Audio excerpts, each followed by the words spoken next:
Praise the Lord. எல்லாரும் எப்படி இருக்கீங்க? இன்றைக்கி நீங்கள் உங்கள் வாழ்க்கையில் அடுத்தபடிக்கு ட்ராவல் பண்ணுறதுக்கு ரெடியாக இருக்கீங்களா? அது குறித்து ரொம்ப டென்ஷனாக, ரொம்ப ப்ரெஷராக உங்களுக்கு இருக்கா? உங்களோட லைஃப் ஜேர்னி, அதாவது வாழ்க்கை பயணம் எப்படி இருக்கும், கரெக்டாக இருக்குமான்னு யோசிச்சுக்கிட்டே இருக்கீங்களா?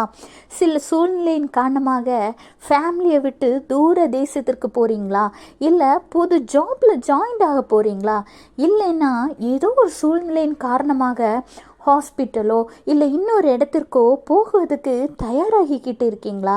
என்ன பண்ணுறது, என்ன செய்கிறது, இது சரியா தப்பான்னு குழப்பத்தில் இருக்கீங்களா? இன்னைக்கு உங்களுக்காக தாங்க ஆண்டவர் பேசுகிறாரு. என்ன பேசுகிறாருன்னு கேட்குறீங்களா?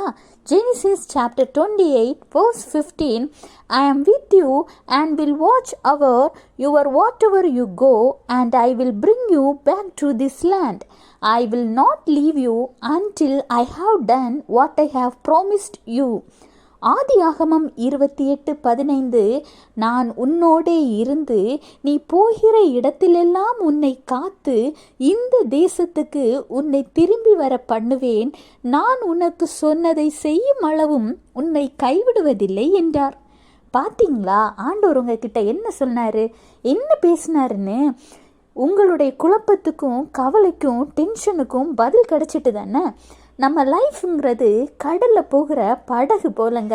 ஒரே இடத்துல நிலையாக நிற்கணும்னு நினச்சா நம்ம வாழ்க்கையில் முன்னேறவே முடியாது.